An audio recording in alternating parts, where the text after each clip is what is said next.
Welcome to the 185th episode of the So Video Games podcast, where we talk about any game at all, including new stuff, old stuff, and anything in between. If we are playing it, we'll be talking about it.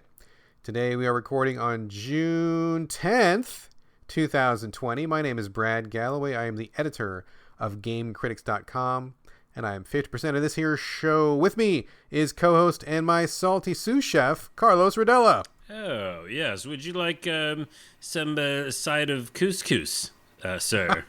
I would like a big bowl of couscous, please. Actually, I like quinoa a lot, and I just had some. Quinoa is great. Quinoa is fine. I like quinoa with something. It's very rare that I want like quinoa, where I'm like, I just want some quinoa, or I just nom on that. It's usually just like sprinkled on something or mixed with something. Yeah, I don't mean like just a bowl of quinoa. I mean like your quinoa, I put a little chicken on the side, a little broccoli. That's my deal. Yeah, it's like when you pack a box to you got to mail a box like at the post office, right? So you got like a valuable item. You put it inside the box, but the box is too big, so you fill it full of styrofoam, like peanuts. It's kind of like quinoa is the styrofoam peanuts of your dinner plate. Oh no, wait, you put in your chicken. I don't think so. You put your broccoli. You fill in the gaps with quinoa, and then you're good to go. I gotta disagree. It's much more tasty than that. You gotta cook it right. Yeah, I'll show you. Hey, I'm your sous chef. I'll show you the recipe later. There you go. There you go. All right. This is actually not a cooking show. You have not stumbled into the wrong podcast, folks. Do not let us fool you. This is the So Video Games podcast, and we're just doing a few minutes of light banter for your entertainment. We're about to move on from that, though, because we are a no bullshit show, and we do not do 45 minutes of banter before we get to the good stuff. Before we do get to the good stuff, though, we do have a couple of bits of housekeeping this week. I don't have anything on my plate. Carlos, you have a couple things, don't you? Yeah, I almost feel like the housekeeping, if you change the name it to be like, hey, check these things out, because that's what it's kind of turned into. Here's two things you should check out that have to do with video games. The first and foremost is the bundle on Itch.io. It's called the Bundle for Racial Justice and Equality. It is crazy deal. It's an insane deal. It's got to be the best deal in the history of video games. I can't think of any deal that's better. Yeah, it's 1,000 plus games. I also say works. I think they say works because some of it's like game templates as well and game assets, which is really cool. That's cool. Yeah, and then 840 creators. They basically said like it's over $5,000 in value. The minimum donation is $5. What's wrong with you? Why have you not already downloaded it? $5. Dude, I don't even play PC games, and I bought this bundle because, how could you not buy 1,000-ish games for $5? I mean, I'm terrible at math. That's got to come out to 0.0000002 cents or something per game, right? What a deal. Yeah, and all proceeds are donated to the NAACP Legal Defense and Educational Fund and the Community Bail Fund, split 50-50. So especially in this time right now, police brutality, Black Lives Matter, this is important as well as a ridiculous deal. So just go there. Yeah, go there and get it. Absolutely. I'm so glad you brought this up, dude. I mean, we definitely stand with Black Lives Matter. We stand for equality. We are definitely on the side of right with all the stuff that's going down right now. And if we can donate a couple bucks, it's going to go to two great causes like that. I mean, I'm going to do it regardless if I have the money. But on top of that, to get you wouldn't ever have to buy another game in your life, dude. You really don't. You don't. You'd be set for life for if you had a laptop and $5, you wouldn't ever have to buy another game. Ridiculous value. And do more than 5 if you can, obviously, because the more the better. But they raised already $4 million, and their goal was amazing. Yeah, their goal was $5 million. So it's awesome to see it actually working. And by the way, if you didn't need more convincing, Night in the Woods is in this, as well as Celeste. Those are both massive games and awesome games. And Night in the Woods is one of my favorite games of all time. A Short Hike's also in it. So really, really good games as well as a bunch of indies. So, anyways, that's that. It's funny you say that because, honestly, I didn't even look to see what was even in the bundle because I was going to just get it anyway just to donate the money to the causes. But then people are asking, oh, yeah, what do you recommend in that bundle? And I'm like, fuck, dude, that's 1,000 fucking games. Okay, I guess I should probably go through the list and get some recommendations for folks, but I'm probably going to do that tonight. But it is crazy. I mean, I'm hoping that people will still have time to get that bundle. Do you know when it expires or when the offer stops? Oh, yeah, it doesn't say, but they haven't reached their goal. I think they're going to try to get to their goal, but they're getting close. It's 4,100,000. It's like it's getting close to 5 million. So get it now. You'll hear this episode probably in the next day or so. So check it. Oh, I should see now. It offer ends in 5 days. So if this goes up, you're probably hearing this. You probably have 3 days left or so. 3-4 days, depending on how quick we do the editing and posting. You should have plenty of time. I just bought it myself. It took like 90 seconds to buy the bundle. Yep. If you've got like online payment or something, no problem. Get it. Just get it. Don't even talk about it. Even if you're not going to play it, I probably will never play any of these games. Just get it. It's a great cause. Hell of a value.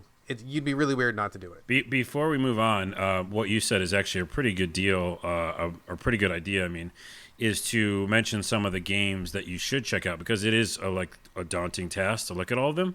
So I have it in front of me. I'm just going to mention a few right off the top.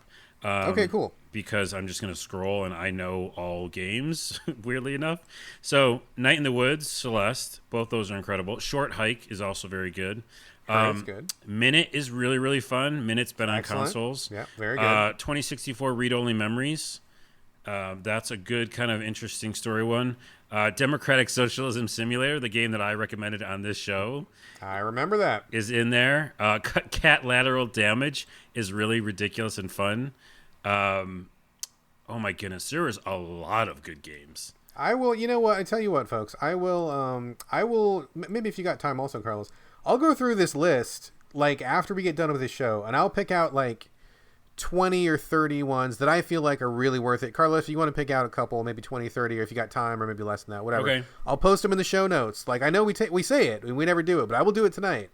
And if you need, for any reason, some more convincing, I'll post the games there, and you can see if that seems like something that's to your taste. And if you don't like those, there's like 900 other games you're going to get. So definitely do this. Do it. Just do it. And also, I just noticed Speed Dating for Ghosts is on there, and I was literally just about to buy that on the Switch. But... I just bought it a couple weeks ago. I haven't played it yet, though. Yeah. I mean, just buy it for the title. Speed Dating for Ghosts. You want that game. Everybody wants that game. What a title. What are you talking about? Oh, my God. What are you talking about? Before I leave this section, which I guess is housekeeping, Gajillionaire, like Gaijin, it's on YouTube. He's so knowledgeable. He's a YouTube channel. He reviews a bunch of stuff, but he does a lot of Japanese games and consoles, and even just history of games and consoles. And he recently did Bonk, and basically going through all different Bonk. And Bonk actually was called PC Genjin in Japan, and he had 50 other names because whenever he changed into a different form, he had a different Bonk name. And of course, in the US, it was just Bonk. But he's a great YouTube channel. It's totally a time waster. I shouldn't say time waster. You're not wasting any time. It's a time suck is what it is because it's incredible. And I think he actually likes TurboGrafx and PC Engine just as much as I do, and I'm sure as much as a lot of you out there. So check his channel out. I guess we have already notes. Maybe Brad can put it in the notes. Just send it to me with your list, and I'll remember to do it. Otherwise, I will forget exactly 4 seconds after we stop recording because I cannot keep that in the active memory. It's really cool though. I really like his channel, and so yeah, check that out. Excellent. Anything else for the housekeeping section? Nope. Let's move on to games. All right, moving on to games. Here we go, folks. First up, it's going to be kind of a weird week. I'm just going to give you a heads up. Kind of a weird week. We'll explain why later. Carlos, let's start with you. Brand new 2D platform that just came out a week or two ago called Skelattack. Are you playing it on the Switch? No, I'm playing it on PS4. PS4. Okay, it's also on the Switch. That's where I was looking at it. But all I know is you're a skeleton and you do some platforming. I bet there's probably a little bit more to it, so why don't you fill us in? Yeah. Can you look up the developer while I do that? Because I forgot. I'm going to do that right now. Skelattack. I just found it randomly popped up and on my PS4, and I like platforming, and the animation, the cartoon style just looked really cool, so that actually was what brought me in the trailer. And I would say about the art style, by the way, Brad loves his art styles, and if it's good art, it will really bring you in sometimes. This is similar to Cuphead. It has some really cool animation. And the smoothness of the movement and stuff. Yeah, and I'm working on a platform, and it is tough to do smooth animation, especially to make it look believable. It's not as like old timey cartoon as that, but it definitely feels good when you're running around and attacking. Essentially, you're a skeleton with a bat friend, a little friend who's a bat, and you have to go into different, essentially dungeons, kind of like a roguelike in that way, where you go into dungeons, do things, and then come back to your hub town. But it's not a roguelike because it really feels like story-based, where there's a lot of jokes, there's a lot of like interplay between the two, and you start off in like a little town of a bunch of skeletons because you're in Skellatown, I guess, and I don't know if that's what it's called. And you, it's just really fun. It's like everyone's like just happy to be skeletons in this little town, and the bat is like talking about trying to find the great big bat someday. It just feels like heartwarming in a weird way, even though you're like all these undead skeletons. But then at some point, it kind of comes up that you don't know who you are. The character like doesn't know like how she died. And so that is really kind of the crux of the story, to go through all these different dungeons, do all these different adventures, to try to figure out what happened to you. And as well as rescue people and do kind of little tasks along the way. Like at some point you're in a dungeon and there's a bunch of mice, and are they rats or mice? I can't remember. I think they're rats. I love that we're trying to like really nail down which member of the rodent family it is in this dungeon. We got to be very specific about. Yeah, it might matter. But they like cheese. Do rats like cheese too? I think all rodents will eat cheese if it's around. I don't think it's their primary jam. But... That's true. Anyways, you meet some rodents, and at some point there's a rodent king, and you go talk to the rodent king, and you go to go unlock this area where there's a bunch of cheese and food for them. And so, yeah, at some point you're fighting a lot of humans in these dungeons and doing all these kind of like adventures within the dungeons. And you have your basic sword attack, and there's kind of a melee combat, but there's a lot of platforming. So it's kind of a mixture of Super Meat Boy at times with a jump attack melee game. Which means, what I mean by that is like there's definitely a lot of like one-shot kills in the dungeon, right? So if you jump and hit some spikes, you're dead. But then you can platform and be really good at that section and not get killed. And then you've got to like fight enemies, and they take a few hits. So you're doing like some melee combat. So it's an interesting mix of those two genres.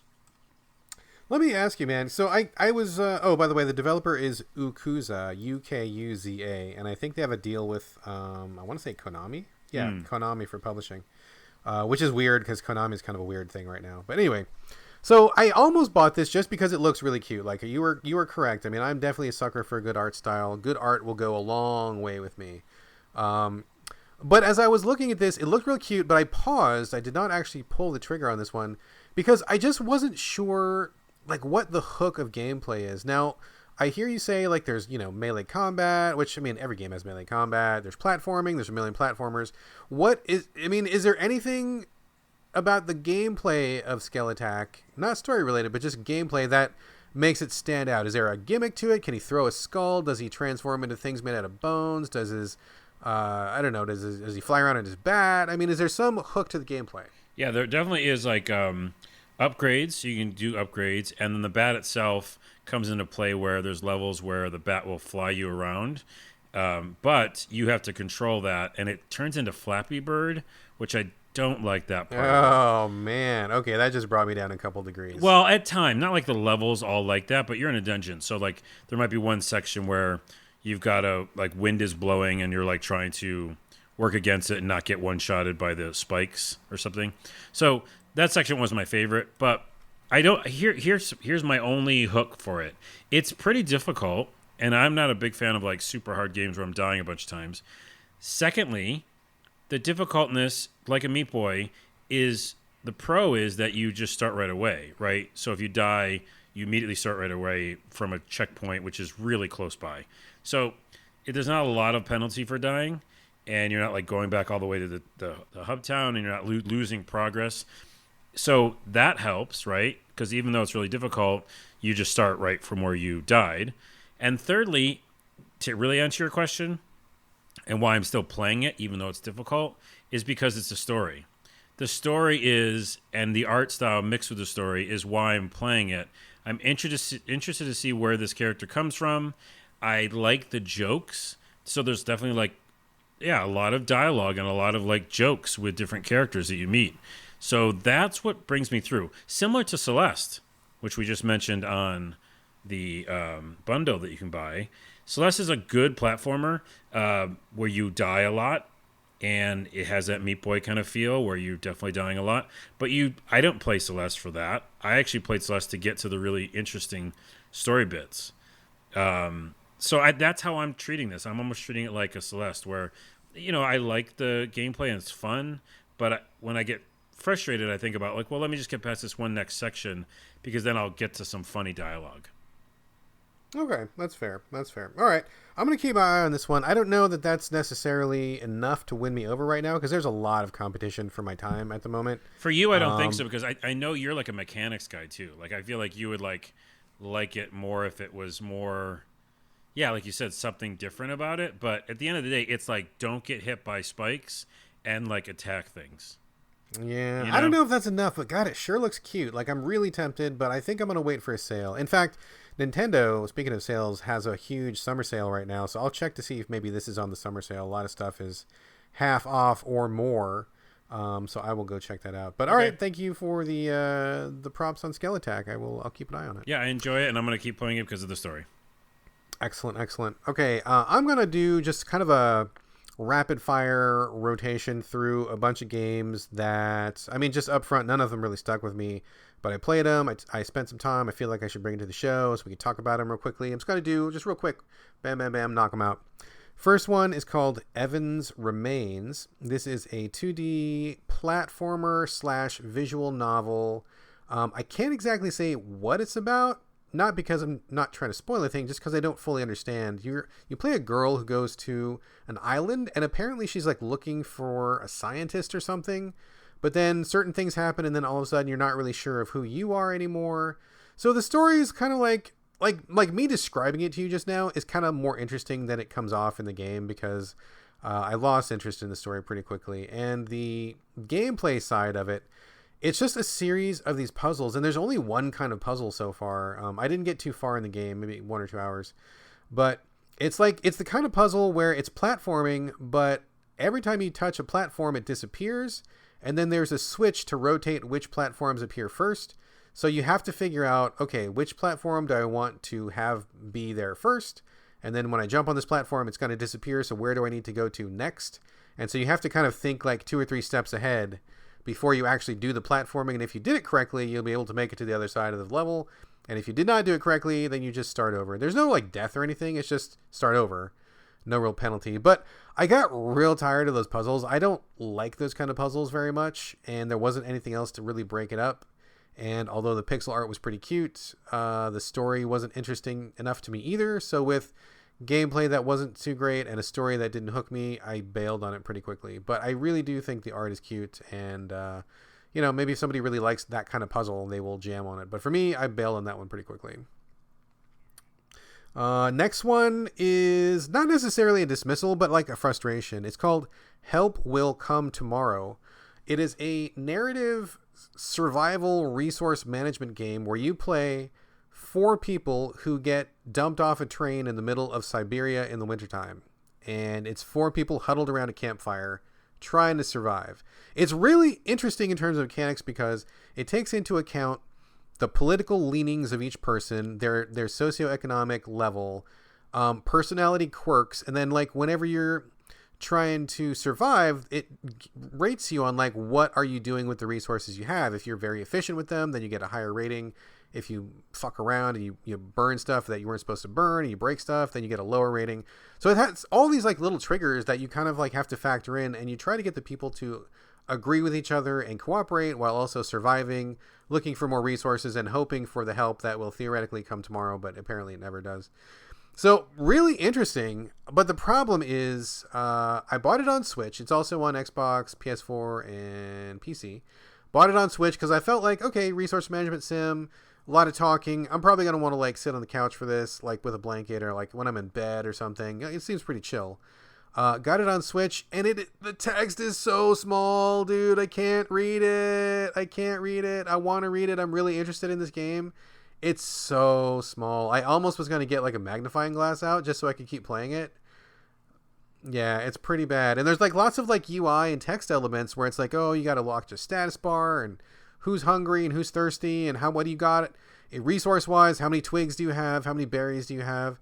I mean, it seems really cool and I'm really interested. It's just way too small. It's one of those Switch games where it is ported to the Switch and apparently it runs fine as far as I can tell, but it is not redone for the Switch. You know what I mean? Like they don't improve the size of the menu options. They don't improve the size of the text. And so it is like, I'm sure it looks fine on a PC. I'm sure it looks fine on the Xbox, but it looks real small on the Switch. So, okay, I will definitely, all right, in the mental vault. I mean, clearly, because we talk about it all the fucking time. Like, I feel like we talk about this, like, at least once a show, there's some kind of, like, text is too small, or the accessibility is bad, or the menu options are bad. I mean, this seems like a really cool game. I just, like, I was straining my eyes so hard trying to read the tiny-ass text. I was like, okay, forget it. I mean, whatever. Well, all right. Anyway, so it's not a dismissal, just, like, a frustration, and maybe I'll play it on a different platform. We'll see. It's good. It's good artwork, yeah. It is on PS4. It is. Yeah, I'm going to try my Switch in docked mode, and I know that not a lot of games... I mean, games sometimes chug a little bit in docked mode, which is weird. I'll try it in that mode. Hopefully it's more visible, but if not, I don't know what I'm going to do, so we'll see. Next game is called Liberated. It just came out a couple days ago. This is I don't know if it's exactly black and white, but it's very black and white-ish. It is some kind of like future noir, cyberpunk, something, political game. It's kind of hard to tell what the game is about because the story doesn't really get off to the greatest start. But it's told in like comic book style, sort of, where each level begins as a comic book. You zoom into the panel, and then when you're in the panel, then you just play like a regular 2D platformer. It kind of handles like Inside or Limbo or one of those like silhouette heavy side scrolling 2D games. I like I said, I can't really tell you what it's about just because I just don't understand what it's about. Like I didn't get enough of the story. It just seems kind of like, I don't know, vaguely Eastern European and tech noir stuff. But it just didn't hook me story wise, and the gameplay wasn't great. Like I don't see any real reason it needs to be in a comic book, so that didn't really click with me. And as far as the combat goes, it just feels really janky. The gunplay is not good, and you're constantly surrounded by guys who want to shoot you, and you got to do like a little bit of stealth and hide from cops and stuff. And it just, you die, you get sent back. None of it was working for me. Like it didn't intellectually stimulate me enough to want to like really dig into the systems, and the systems didn't seem interesting enough to really want, to carry me along, even though the story wasn't that interesting. So I mean, I don't know. I didn't play very much. It didn't interest me very much. I didn't want to play more, I guess, is a better way to say that. So I left it alone pretty quick. I don't think I'll ever play it again, so maybe not the strongest recommendation. Yeah, basically.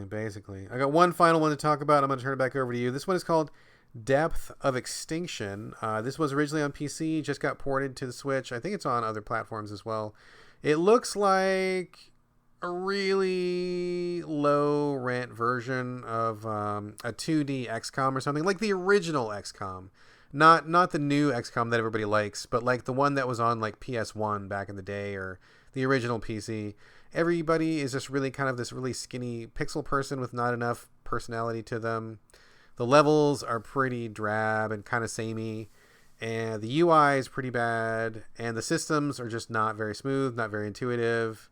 So it's like the developer wanted to do kind of an XCOM style game, but it just, none of the elements are really working for me at all. Like it doesn't look good, it doesn't feel good to play, it's not intuitive, it's not honestly that interesting, because like there's a lot of like turn-based strategy on the Switch. That's a really tough market to break into right now. A lot of really, really top shelf stuff.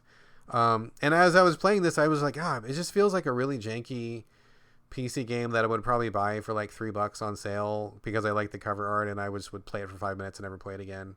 And that's kind of basically what happened. I think I put maybe like half an hour into it, and I'm like, okay, I'm good. I don't need any more. Do not think I will ever play that one again either. So those are my four. They're not recommendations. I mean, those are my 4 games that I played this week on Switch. They're just games that I played. So Evans Remains, Help Will Come Tomorrow, Liberated, and Depth of Extinction. And out of those 4, the only one I still want to play is Help Will Come Tomorrow, but I need to play it on a platform with larger text. Anyway, so I hate to bring a bunch of bummers like that this week, but that's what I had. I guess it's 4 strikes you're out. 4, yeah, it is 4 strikes. Well, 3.5. I mean, I feel like Help Will Come Tomorrow will be good. I just need to be able to see what they're saying. These interesting Russian people freezing in Siberia. I'm very curious to see what they say. Yeah. So, anyway, Carlos, enough from me. Let's turn it back over to you. Ease, which is YS. Now, which Ease is this now? Is it Memories of Celceta? Is that the right one? Yes. Memories of Celceta? Seta? Yeah, so, okay, so, like, honestly, I haven't really been following Ease that closely. I know of it, of course. It's been around for many years. Isn't this like a remake or a re-release of some game that came out, like, several years ago? Yes, on the Vita. And Okay. quite a while ago, but it's the first kind of full console release. I guess Vita is a console, but for home systems on your television. And Ease is something that's near and dear to my heart. Also, it's a callback. Guy Gillionaire talked about Ease and his love for it as well. It was the first, one of the first CD games they played on the TurboGrafx. Yes. Which gave me CD audio and real people talking. And nowadays that sounds like nothing. That sounds like a video game. But it was really, really... It was fancy back in the day. You were living high on the hog with that stuff. Yeah, you were very fancy. Also, I have a funny story about how I got my TurboGrafx CD, and I'll tell you that later. But he also talked about Ease and his love for 1 and 2. So Ease Book 1 and 2 came out on the Turbo CD. There's a game that took place in the timeline before that. And then after that, in the timeline of the Ease world, is this game. So basically it takes place after books 1 and 2. And so it's originally released for the Vita and now is ported to the PS4. So if it's Ease, I'm excited because it's kind of, I have history with that. Yeah, you are a big fan. You bring that series up a lot, and I feel like it's not something that's often in the public eye. So you definitely have a lot of love for that series. Love and hate for PS4, because remember what happened with my Ease game, the newest one? Yeah, I do remember that. I don't know what episode that was on. I'm sure folks who listen to the show remember that as well. I can't download the game I bought. But anyways, we'll go into that later. Ease Memories of Celceta, I'm playing the game and I still don't know. We don't do research, even in the games that we're playing. This game, why I knew I would like it, because I'd known about it but never played it on the Vita, is the combat. You know me in combat with RPGs. Yeah, if you get a good combat engine, you're in. I'm in, and I am in this game because I remember seeing it and just liking its dodging and its attacking and etc. So it's an action RPG, obviously. And you play as Adol. A-D-O-L.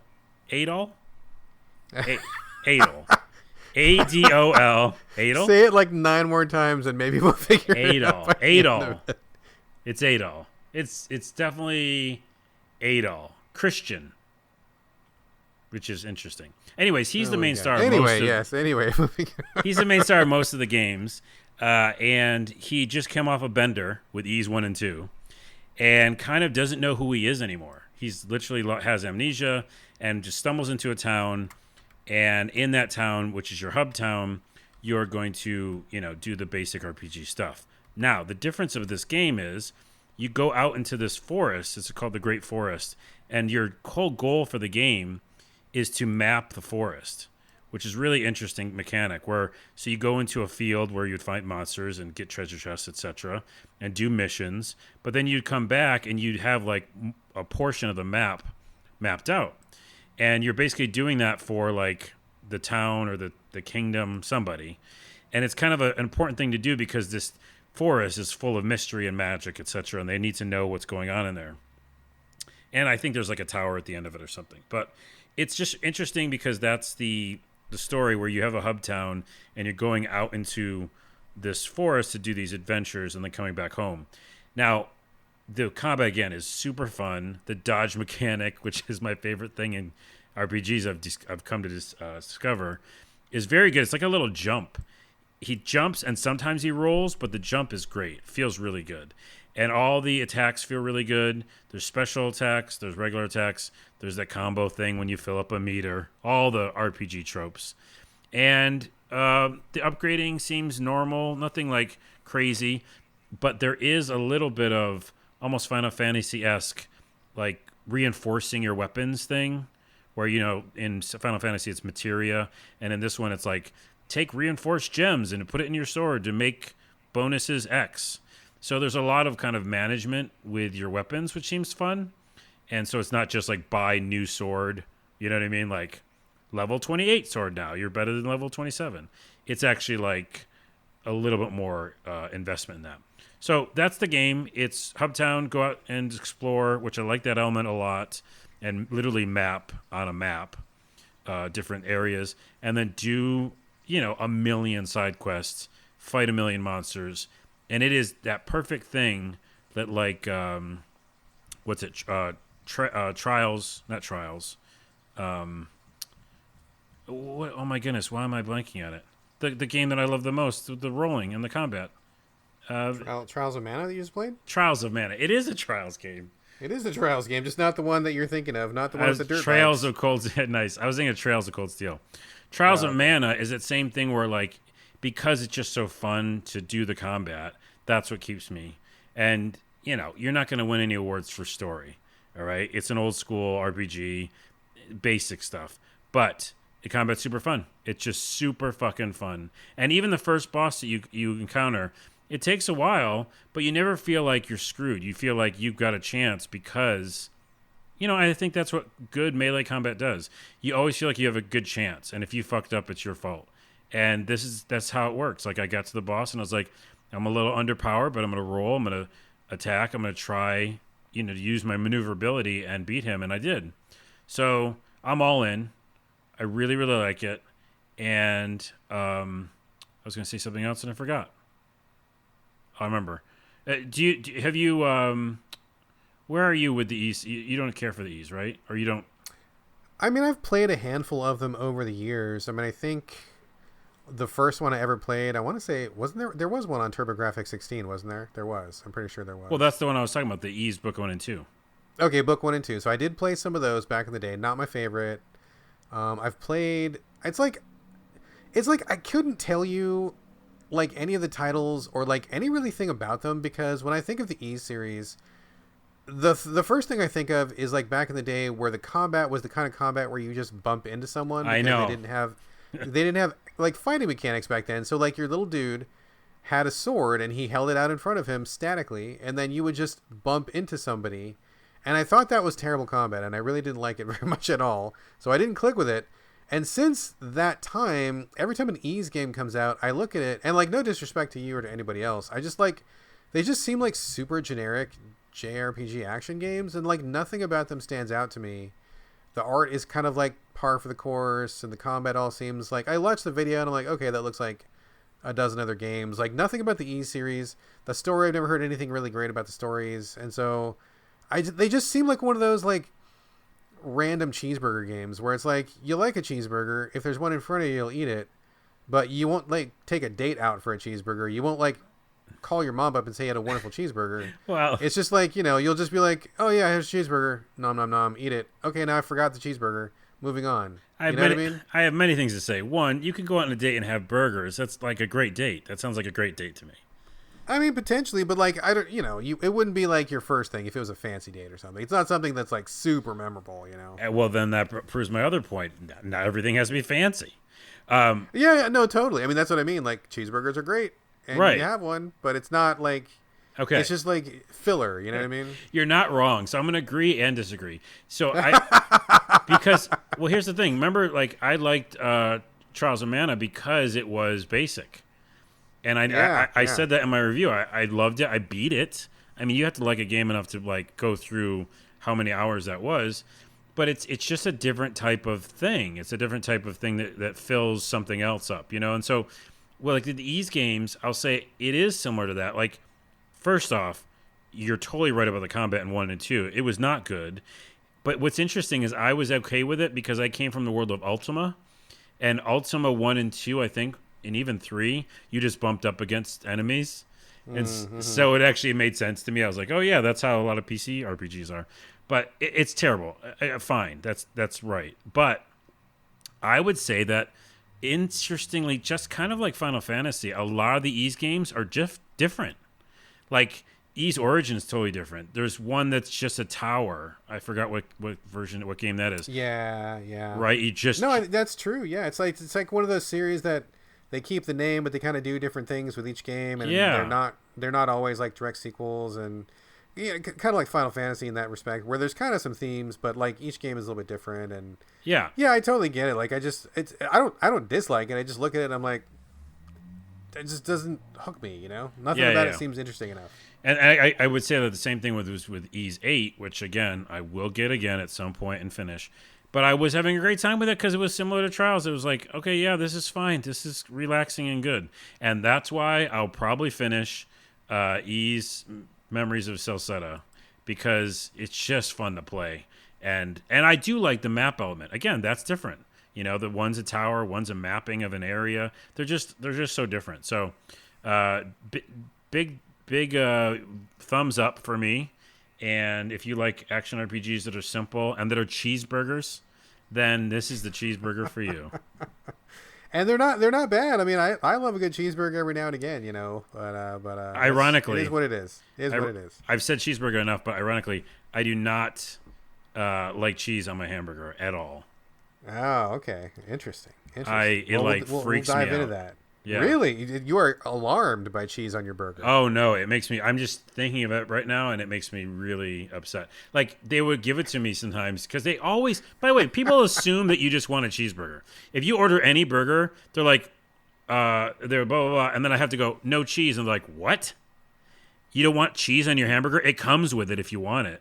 I'm like, no, I don't. And then they still put it on lots of times. Anyways, I can't deal with the cheese on the hamburger.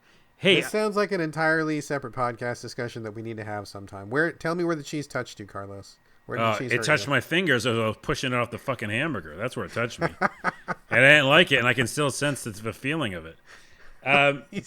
Oh God, we gave you cheese PTSD. You're having flashbacks. Yeah, flashbacks of your worst burger right now. I am. But before we leave this topic, because it's similar related, and I'm all over the place today, tangentially, the TurboGrafx CD-ROM. Funny little side story on how I got it. If you'd like to hear. Does this involve you standing on a corner in the dark? No. Why does your mind always go to these places? That's all you. Yeah, I don't know. That would be kind of funny. That's all you. Kind of funny. So okay, go ahead. I grew up poor, didn't have much money. The CD-ROM back in the day was a separate unit. You had to buy the CD-ROM, and it was a big deal because it was obviously all this improved graphics and visuals and CD sound and audio. So I worked as a janitor at a school in the summertime. So I worked in the heat in this like middle school. Wait, how old were you at this point? I was in school, but it was like a summer job where you could like go clean one of the schools for extra money. I mean, are we talking like 16 or like what are we talking? I was in high school, so I guess 15, 14. Okay. Something like that. Whenever, I'm just imagining like 9-year-old Carlos with a mop, like standing in a hallway. Oh, no, that sounds like child labor laws. Right? No. Seriously. Yeah. And I was in like junior high or high school, and needed to get this, so we didn't have the money. So I worked scraping like the tables, of the gum on the bottom of the tables. Sure. Doing all the janitor stuff, and did it for a whole summer and saved up enough money. It was like $3.99 or something insane. And bought it, and it came in this massive box. Like this, like the box was pretty much like the whole thing was pretty much just a carrying case for the CD-ROM. But no one in their right mind would actually bring that out to a friend's house because it was this huge thing. So I never used the box or this carrying case. But yeah, I got it, and I put in Ys Book 1 and 2 and Valis and Night Trap and all the games that like use full motion video and stuff. And I lost my fucking mind, and it was like life-changing.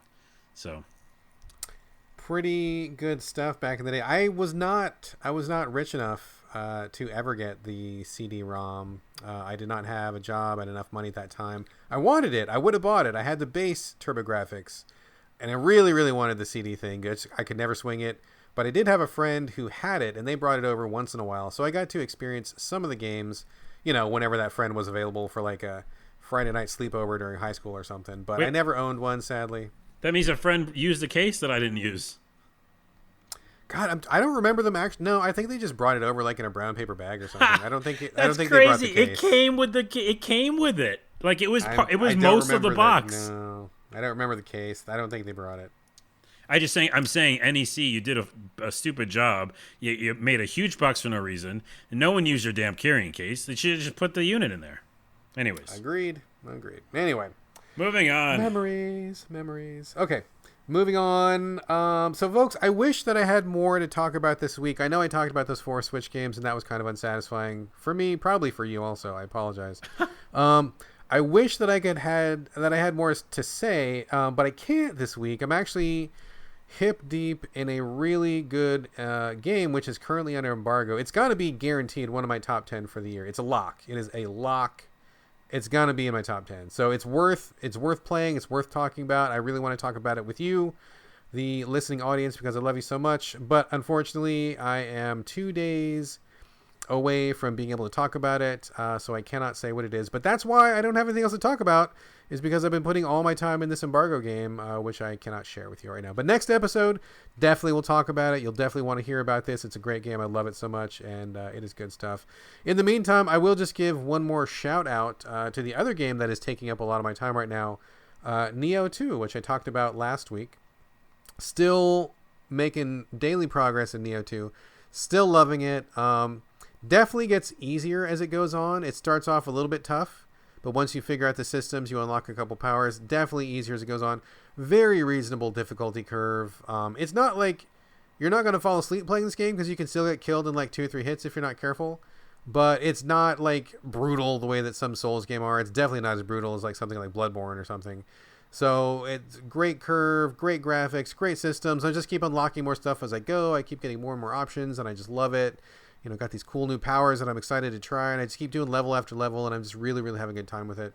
I'm not going to talk about it very much. If you want like Souls-like action, but you're kind of like not in the mood to ram your head into a cement wall with some of that Souls difficulty, I think Nioh is a pretty reasonable alternative. It's got a lot of cool systems, good action, good curve, looks great, feels great. It's a fucking great game. Nioh 2 is ace. It's really, really good.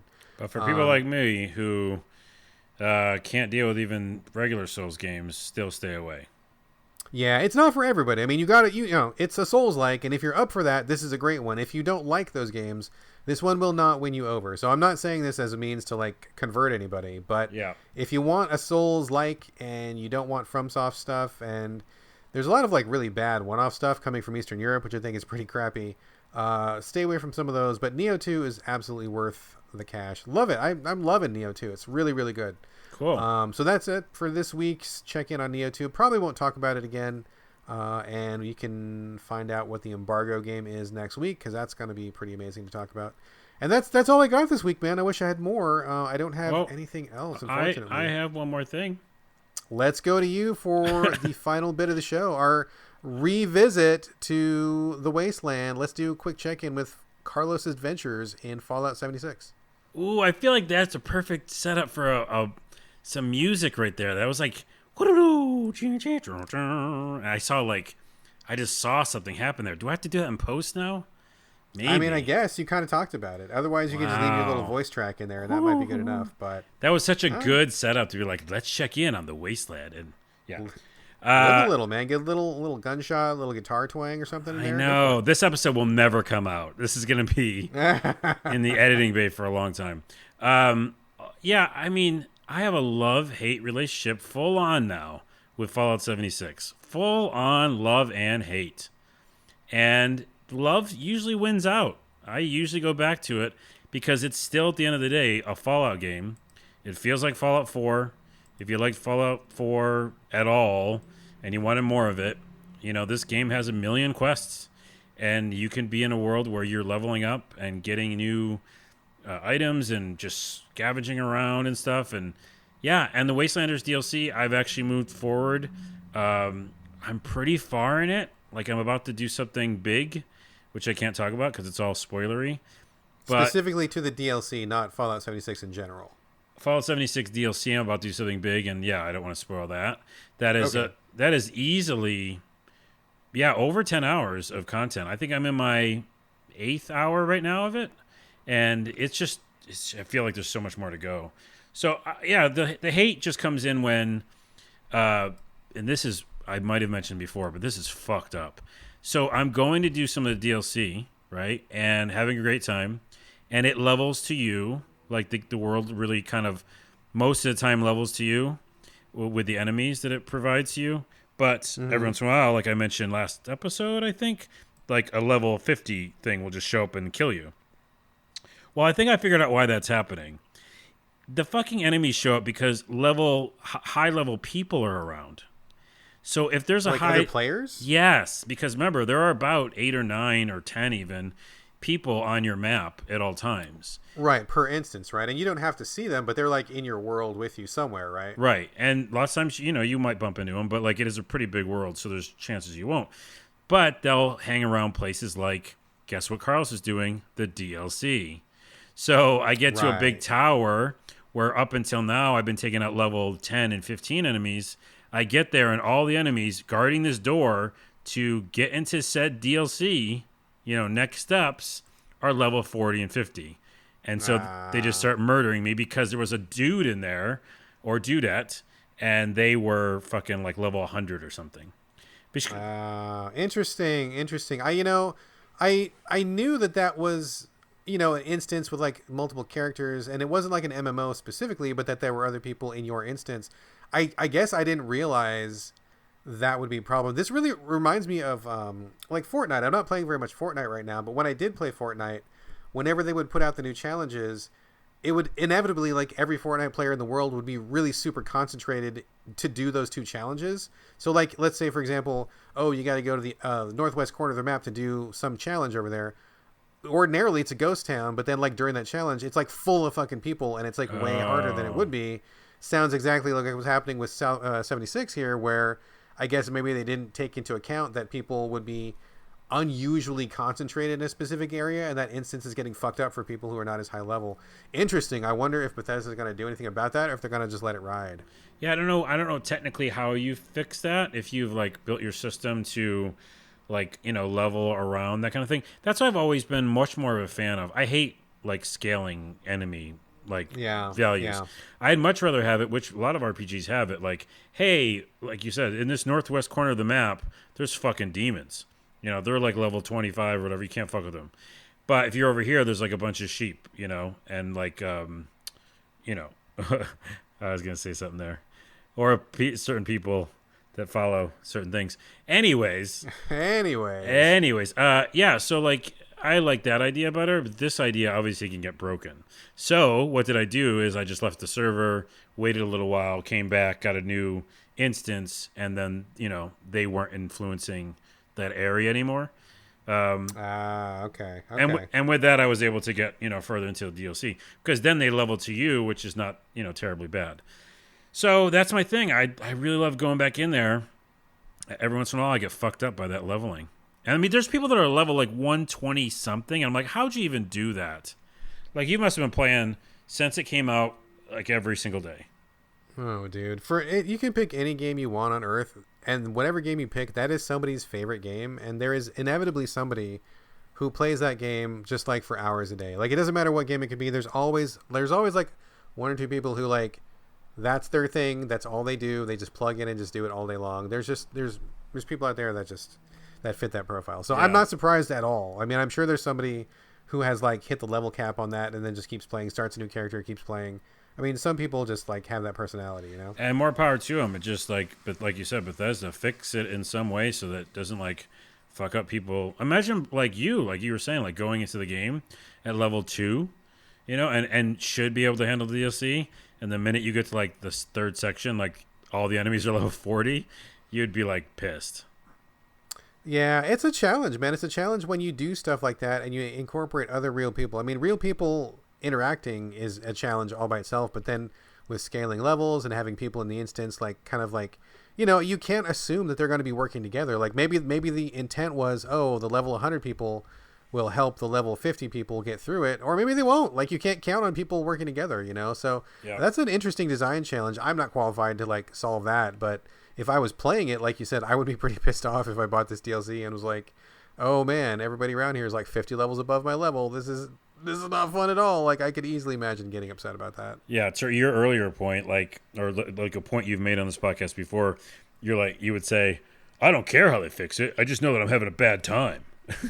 You know what I mean? Like, yeah, that's at the end of the day. I'm like, I can't go to this area because it's broken, essentially. So, yeah, I've got past it, and it's still fun. So, love-hate relationship with it. I'll check in probably again because I'm probably not going to stop playing it. All right, we will check back again with the Wasteland. That's it for now, folks. We didn't have any listener Q&A this week. Any Ion Games field, Carlos? Anything on your radar? Yeah, I'm glad you brought it up. One, it's like there's this sketch on Saturday Night Live where there's this character, Lindsay, well, he's a real person, but Lindsay Buckingham, and he never gets on the show.